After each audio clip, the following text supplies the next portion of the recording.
Hello students, after successfully executing the crash course test series program, we come up with another program that we had started 2 years back, the History Optional Enrichment Program for the students appearing for Mains 2025. The idea behind this program is to ensure that in the next 4 months, November, December, January, February, you are able to complete at least once, all of your optional, do fair bit of answer writing, also enrich your content, learn how to integrate historiography, so that when you are done with your prelims examination next year, you don't have to worry about so many things for optional. You can just revise, write the test and attempt to get, or you can aim to get around 280 plus marks. When we try to understand this history optional enrichment program, it is different from a foundation program. It is not like a foundation program. What is different in the nature of pedagogy of enrichment program, and it is not exactly a crash course also. So try to understand that it is different from both of that. It is not a crash course that we generally offer, and we did this time also with a fair degree of success. We had around 25 to 26 questions out of 51 which was actually reflected. We had 50% success rate. Now this is not that. So we have to understand that it is a process, it is a gradual thing where you will be revising whatever you have covered. So this program is for all those who have at least prepared their history optional either through self-study or from any other coaching institutes or from Vajiram, anywhere, wherever you have done. The idea is that we want to ensure that you have to consolidate your knowledge, your preparation, do a fair degree of answer writing, develop a long-term strategy so that you don't panic when actually you have to prepare in the next 2 months between the prelims and mains. So you have everything set. You have a structure ready, you know what are your strengths, you know which are the areas in map which you have yet to prepare, and you don't leave it to the last moment. So the idea is that in the next 4 months, as I said, the idea is that next 4 months are going to be extremely crucial, where you will be preparing for your mains examination and you will also start your prelims preparation. Because prelims has become so unpredictable, so there is a fair degree of anxiety, and due to this anxiety, the preparation has started pretty early. So earlier people used to prepare say 2.5 months or maximum 3 months before prelims, but now everybody prepares for 5 months. But what has that resulted in is that has compromised your mains preparation. While the prelims papers have definitely become more unpredictable, the mains paper, the quality of questions have also upgraded only. So it is not that they have become easier, that after clearing prelims with a basic preparation you will be getting selected or you will be getting an interview call. And what is remarkable or what is to be noticed is that despite the quality or the difficulty of questions getting higher or getting tougher every year, the marks that students get, the basic qualifying marks that students get for an interview call, or even those who get selected, their name is in the final merit list, that is also increasing. So what that says is that the people who are actually writing mains and are the ones with whom you are competing, these people are coming up with very good mains preparation.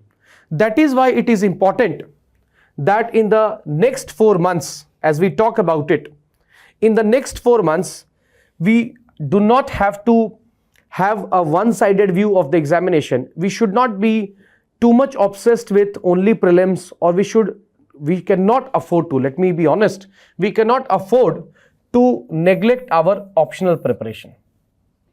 This is the time when many of the students who have already prepared, they look for some guidance how to cover it. So we have come up with a course where every week we'll be having classes. I'm going to discuss the entire structure of the course.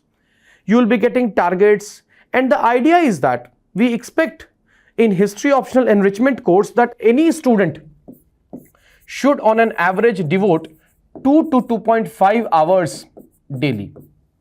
And I don't think that is a very tough ask, because if you can devote even 2 hours daily for your optional preparation over the next say 120 days, then you can certainly understand that you will be writing so many tests, you will be covering PYQs, and you can be rest assured that even in a scenario where you may not feel very confident, you will end up covering around 75% to 80% of the syllabus. And what is good thing about optional examination is that in optional papers you get certain choice. So even if you have left out few areas, for instance, you are not able to cover certain regional kingdoms of the medieval India or certain areas of modern world history, that also can be tackled between the prelims and mains paper. But we will ensure that 75% to 80% of the syllabus is not only revised, but is covered comprehensively, and you have written answers on the difficult questions as well. So let us try to understand that what are the course offerings. What are we trying to offer you in this course, and what is the idea of this course? Why and what makes the history optional enrichment course a very unique and a one-stop solution for all the history optional students who are preparing and who are going to write next year mains examination. And let me tell you that even in our institute, many of the students who have done our foundation program, they also come back and they are a part of history optional enrichment course because they want to maintain that continuity. They want to keep writing answers. They want to have a daily target. They want to be assessed on a periodic basis by the faculty. They don't want to keep anything in the dark. So if we try to understand, then first of all, there is going to be comprehensive coverage.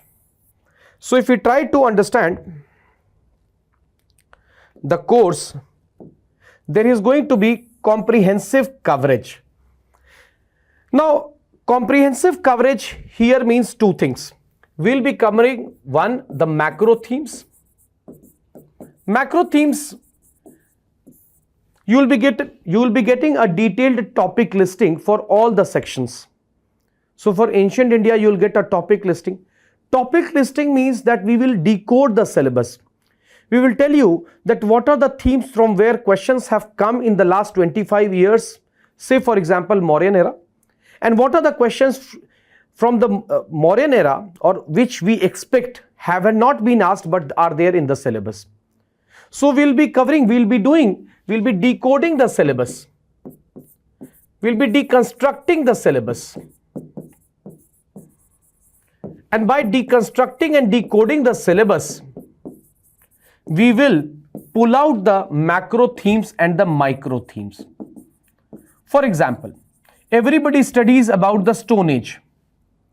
But if a question comes, like they are asking micro themes also, like what can we deduce about the burial practices or the stone culture of the megaliths? Now that is very interesting.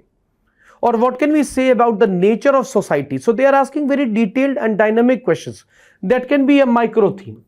Or what are the diverse burial practices of Indus Valley civilization? What was the nature of money lending and banking? What was the nature of land ownership in ancient India? What was the changing balance of power? The idea of world order that emerged after the Treaty of Westphalia. So there are many questions which are not related to one topic. It is in the form of a flow. So it is very important that you develop a knack of preparing or anticipating these topics. So what you'll do is that in these classes, now we'll understand the classes, that in these classes we will understand the in and out of the syllabus. And that will help you understand also that where do you stand at the current stage. So while we will be covering every chapter, you will know that okay, this is there, 70, 80%, 90% is there in my class notes, but the enrichment classes are such where we'll be doing certain topics or we'll be getting into the dimensions of the topic which probably I did not think of. Now as far as the classes are concerned, let me tell you, most of the classes will be held on weekend. And why weekend? There is a logic to it, because we will set a target. The target will be set in the class that okay, we are going to cover, and you are expected to read, you have to self-study all these topics, say a chapter or it can be a section. And then over the weekend, we'll be having live classes. Live classes both in offline. So those who are in Delhi, I suggest you should come for a live class. And then for those who are not, you should attend the live online class, which will be very interactive. Now, when I say interactive, it is not only about clearing doubts. When I say interactive, is because in these classes, we'll be doing, as I have written here, we'll be doing more than 400 plus questions. So actually, we'll be doing live answer writing. You will be shared before every class a question paper. And in that question paper, we will have the difficult PYQs. Now, it is practically not possible or it is not advisable to cover all the PYQs, but we will be discussing all the difficult PYQs. And we will also have our in-house questions. So that, because the question paper will be shared to you prior to the class, so it is expected that you have framed your answer, or at least you have attempted, or you have a structure to it. So what can happen, that time we will try to understand that to what extent you have understood or you have decoded the demand of the question. Whether the structure that you have thought of or you have written down is the structure that is being discussed. So what happens is that is a live feedback thing. So once you see that questions being discussed in the class, you understand that what is the area of knowledge that I did not have and now I have to add to my notes. You will learn how to integrate historical opinion, how to bring archaeological evidences, how to bring literary references in answers, how to write a good conclusion. So all this will be done in classes. So that is why I suggest, although we will be giving recorded videos, but I strongly recommend against watching recorded videos unless you miss out the class due to an unforeseen reason. Why? Because it is a activity-based learning. And now, as far as the number of classes are concerned, I'll be honest. Every time I promise that we'll be delivering 32 classes, but we end up giving 50 to 55 classes. And why? Because as we discuss, as we start with the discussions, as we start with the classes, the number of topics, because once we decode, as I told you, once we deconstruct the syllabus, we come up with the themes. Every theme, we try to cover it in a way that at least you have 200 words to write on that, and 200 very enriched words.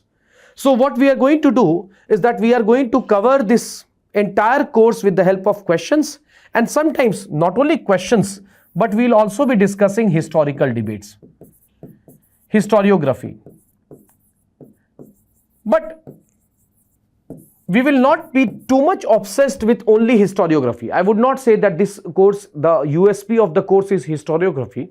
Historiography or historical opinion is a part of it. And as and when it is required,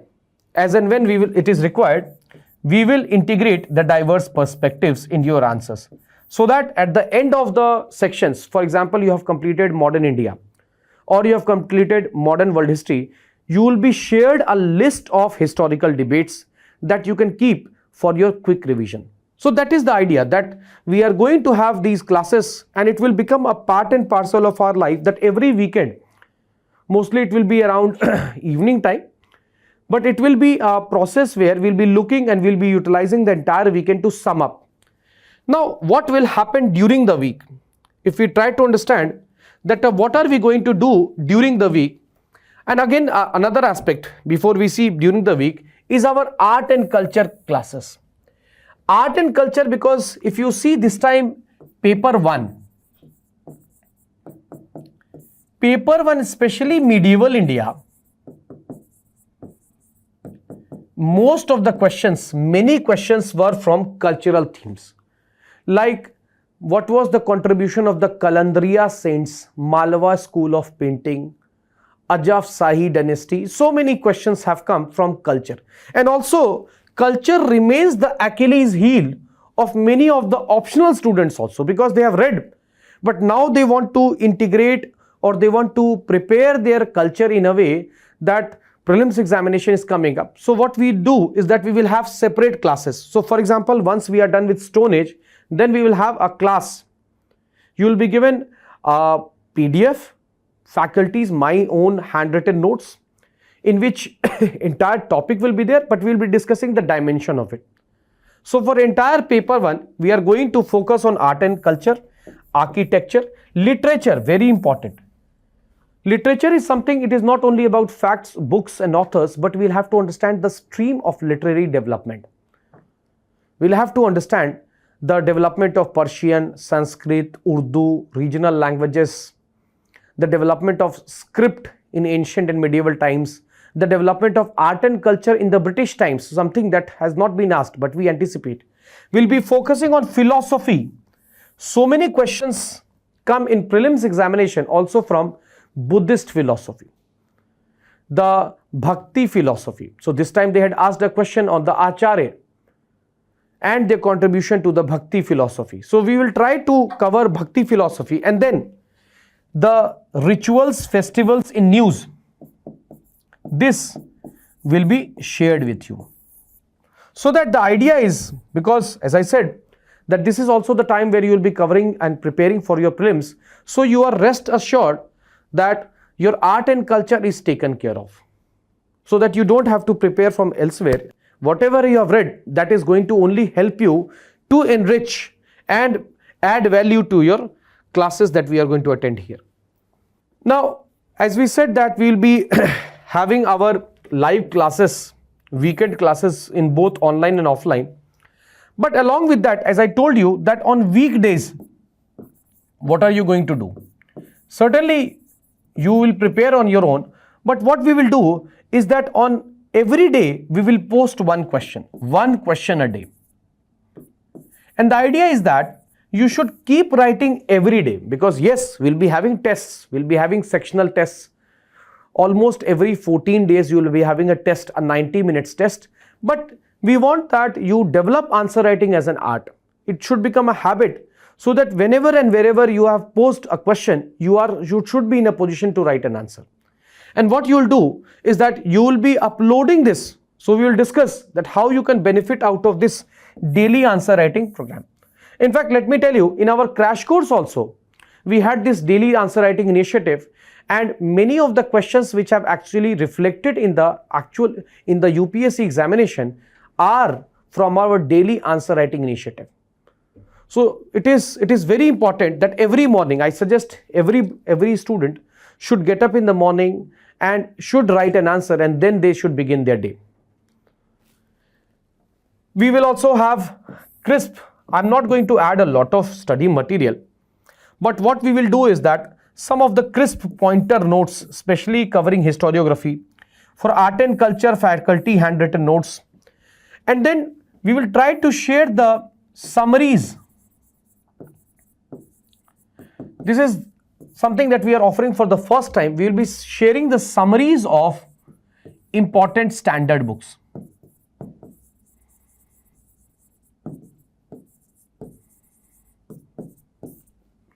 We'll be sharing the summaries of important standard books, especially for those students who often have a sense of, I would not say anxiety, but a sense of FOMO, that we have not studied Shekhar Bandyopadhyay, we have not covered Upinder Singh in detail, or we have not studied IGNOU material.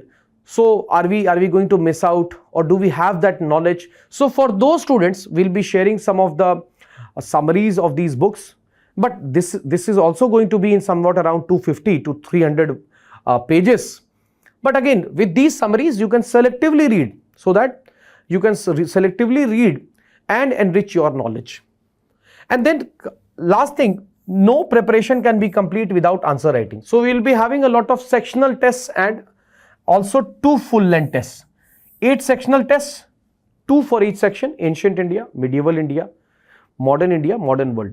So for ancient India, we will have 2 tests, one say from the beginning of agriculture to the Mauryan period, and then from the post-Mauryan to the early medieval. So similarly, we'll be differentiating so that you always know that every 14 days you have a test coming up. And these test papers will be evaluated by myself. So it will be evaluated by the faculty. And then we can have a feedback session. So the idea is that when you get these feedbacks, you know what are your strengths. The feedback is not to tell you that, okay, you could have written one more point or you missed out on writing some information. No. The idea is that in whatever way of answer writing you have, somebody is very good at writing in paragraph, but is consuming a lot of words. So we have to tell that student that, okay, your strength is paragraph, that's okay, but try to make it more crisp, try to write more enriched sentences. Somebody is writing only in pointers, in bullets. That person also has to understand that writing in bullets is good, but the bullets also have to make sense. How to use flow charts, not to overdo it, also it is very important. Because let me tell you, it is an organic process. It is not a mechanical template that I will teach you a formula or somebody teaches you a formula and that formula will be universally accepted. No. So you will learn how to write answers in a limited time frame with whatever knowledge you have. Definitely this examination is about knowledge, but while writing tests you also understand how to manage the content. It will always happen in the mains examination that one or the other question will come over which you don't have a complete command. Even in those scenarios, you don't have to give up. You will learn in these tests how to manage.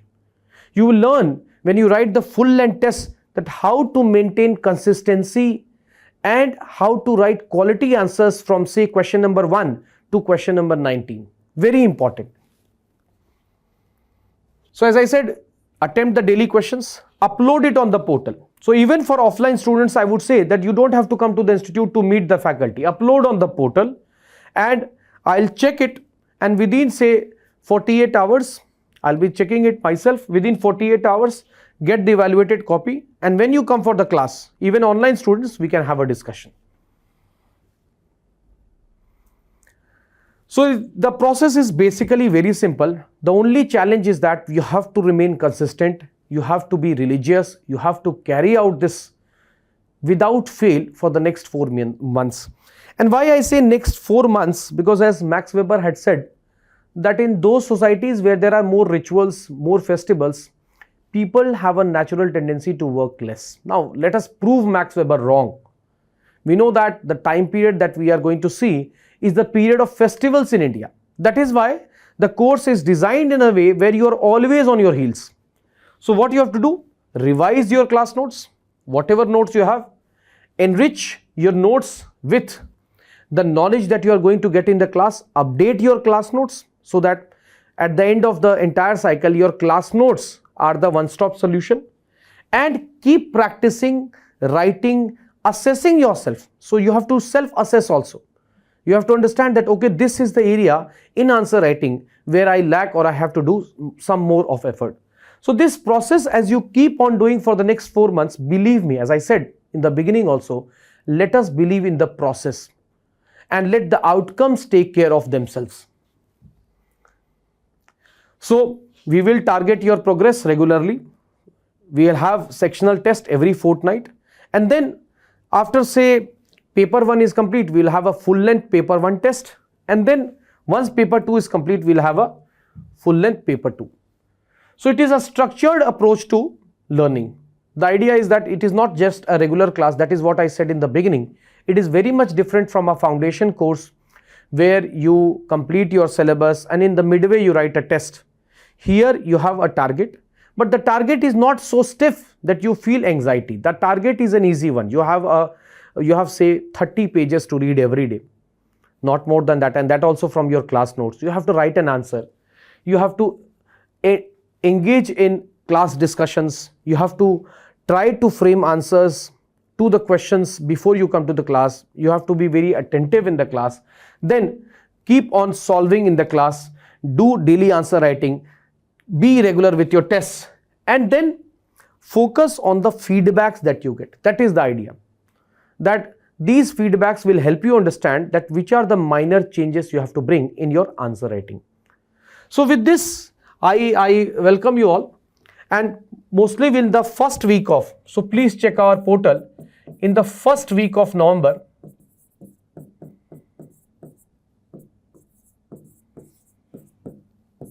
we will start.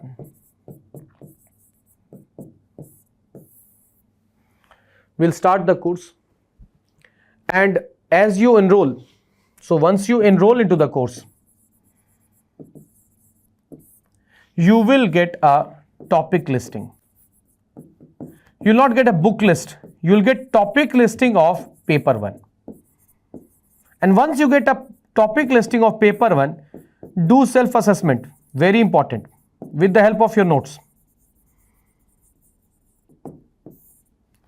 Do self-assessment and deconstruct and find out which are the areas to cover. Mark those areas. I promise, we commit that all these areas will be covered, so that at the end of the course, the knowledge that you have will be in tune of these topic listings or these whatever documents we are going to share with you. So looking forward to see you in the class. Thank you all of you.